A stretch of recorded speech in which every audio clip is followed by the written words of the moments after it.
आंदोलन ये हमारा ऐतिहासिक आंदोलन है।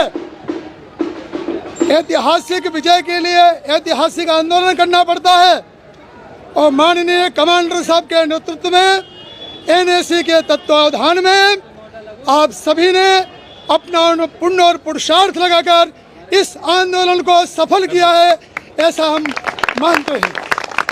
आपने बहुत अच्छा काम किया। आप सबका काम प्रशंसनीय है, अनुकरणीय है और वंदनीय है। एनएसी का इतिहास जब लिखा जाएगा उसमें आज का दिन ये सबसे महत्वपूर्ण होगा। क्यों? उसका कारण यह है कि हमारे भाई कल से 12 भाई आप सबके लिए आमरण सर में बैठे हैं। माननीय कमांडर साहब के प्रति हम कृतज्ञता व्यक्त करते हैं।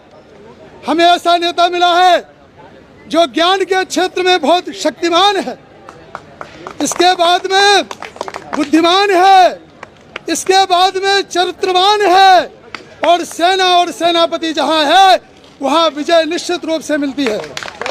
सेनापति और सेना ये दोनों साथ साथ में है, इसलिए हमारी विजय सुनिश्चित है। आप बिल्कुल चिंता मत कीजिए। 2-3 संकल्प छोटे से एनएसी का सबसे महत्वपूर्ण, आज हमारे एनएसी के हीरा मोती जो है हर गली गली में बिखरे हुए हैं। हर गली में एनएसी का सदस्य है।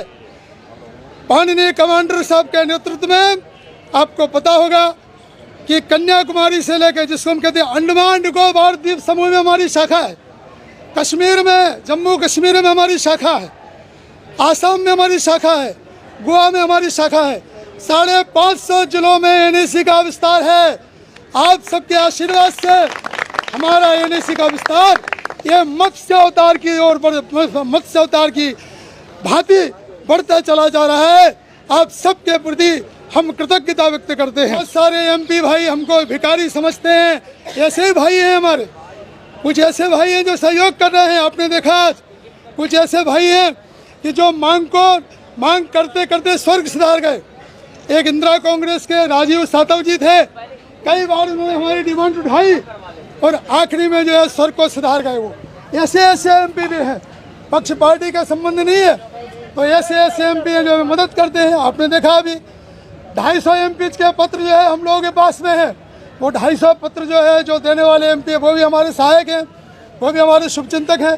लेकिन कुछ एमपी भाई ऐसे भी हैं कि जो हमको भिखारी समझते हैं। कहाँ से आ गए यहाँ बार बार वही पीएस। अरे भाई हम तो अपना हक मांग रहे हैं। हम कोई किसी प्रकार से यहाँ सुनी हमारी बात को हम कोई काम चोर या हराम जिसको हम कहते हैं काम चोर मुक्त भोर की समाज से हम नहीं हैं। हम वो भाई हैं जिनको हम कहते हैं कि ये जो है भूतपूर्व मोदी जी की भाषा में, माननीय मोदी जी की भाषा में, ये भूतपूर्व विश्वकर्मा है। आपने देखा होगा अंत्योदय का सिद्धांत दिया था कि हमारी लाइन में सबसे आखिरी में खड़ा हुआ गरीब है उसका भी उत्थान होना चाहिए। और हम सब भाई जो है आज जो है सब प्रकार से देखा जाए तो हमारे बहुत सारे भाई ऐसे हैं कि दलितों से भी दलित है। सोच जिसको हम कहते हैं कि शोषित वंचित, इससे और कोई कैटेगरी है ही नहीं। तो हम सभी मीडिया के भाइयों से, अपने सभी भाइयों से प्रार्थना करते हैं कि कृपा करके इस आवाज़ को हमको केवल रिमाइंड करना है। आप कितना ध्यान में रखिए, आप हमको केवल रिमाइंड करना है। और चूंकि हम वृद्ध हैं इसलिए जो है शायद हो सकता है कि हमारी बात कोई भूल गया हो, आश्वासन भूल गया हो, क्योंकि वृद्धों की ओर कोई ध्यान नहीं दिया जाता है। सरकार के पास बहुत सारे काम रहे होंगे, लेकिन कब तक हमारे मरने के बाद पेंशन बढ़ेगी तो किस काम की हमारी का वर्ष है। जब कृषि सुखाने हम मर जाएंगे, मरने के बाद हमें पेंशन मिलेगी, हमारी पीढ़ी का अच्छा होगा। लेकिन जो है हमारे बच्चे कोसेंगे, किसको कोसेंगे हम नहीं कहते। आगे बढ़िए। तो पहली बात यहाँ संकल्प लेके जाइए कि हमको अपने स्वरूप को विस्तारित करना है। और सबसे बड़ी बात, अब तो ऐसा मौका है, अब तो हम आपसे कहेंगे कि ऐसे समय पर हम पहुँच गए हैं। 2 पंक्तियाँ आपको बताते हम। खींच लो राम अब तो धनुष बाण तुम, खींच लो राम अब तो धनुष बाण तुम, आज निर्भय करो त्रस्त संसार को, रूप लिप्सा बड़ी गुण शिक्षकते पड़े, रूप लिप्सा बड़ी है। ईपीएफ बताता है पैसे नहीं हमारे पास में, हम 2000 से जो है घाटे में चल रहे हैं। अरे हरामखोरो, तुम्हारे अगर एनुअल रिपोर्ट देखे जाए, एक्चुअली कहता है पैसे ही नहीं हमारे पास में। और ये 7.8 लाख करोड़ रुपए का ये जो कॉर्पस है, इसका मिलने वाला ब्याज है, ये काहे के लिए है? क्यों हमको परेशान किया जा रहा है?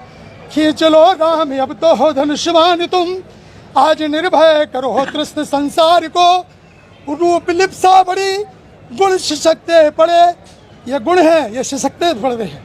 रूप लिप्सा बड़ी गुण सशक्ते पड़े, मौन स्तंभित हुए ज्ञान साहस खड़े। मौन स्तंभित है, चुपचाप जो हो रहा है देख लेके अपने अंदर बैठे हुए परमात्मा को जगाइए और निश्चित रूप से हमारा आंदोलन सफल होगा। ये बिल्कुल जो है सुनिश्चित मान के चलिए। माननीय कमांडर साहब जैसा नेता, आप जैसे नेता हम सबको मिले हैं। माननीय कमांडर साहब ने एक एक नेता को ढूंढ ढूंढ के निकाला है। एक उदाहरण आपके सामने देते हैं छोटा सा। एक सुनार रहता है, सुनार की दुकान के पास में एक मजदूर बैठा रहता है। वो दिन भर जो है ढूंढता है, कुछ पानी को रेती को ढूंढता रहता है, छन्नी रहती उसके पास में, वो छन्नी से छानता है कुछ मिल जाए और अंत में उसको सोने का कण मिल जाता है, वो खुश हो जाता हो। इसी प्रकार से माननीय कमांडर साहब हम सबके बीच में आए और जिस प्रकार से सुनार की बगल में बैठे हुए, दुकान के पास में बैठे हुए मजदूर जिस प्रकार से छीनता जो वो छन्नी चलाता है, उसी प्रकार से माननीय कमांडर साहब ने हम सबको ढूंढ निकाला और ढूंढ निकालने के बाद में ये हीरे मोती जो है इकट्ठे कर लिए। हमारा विजय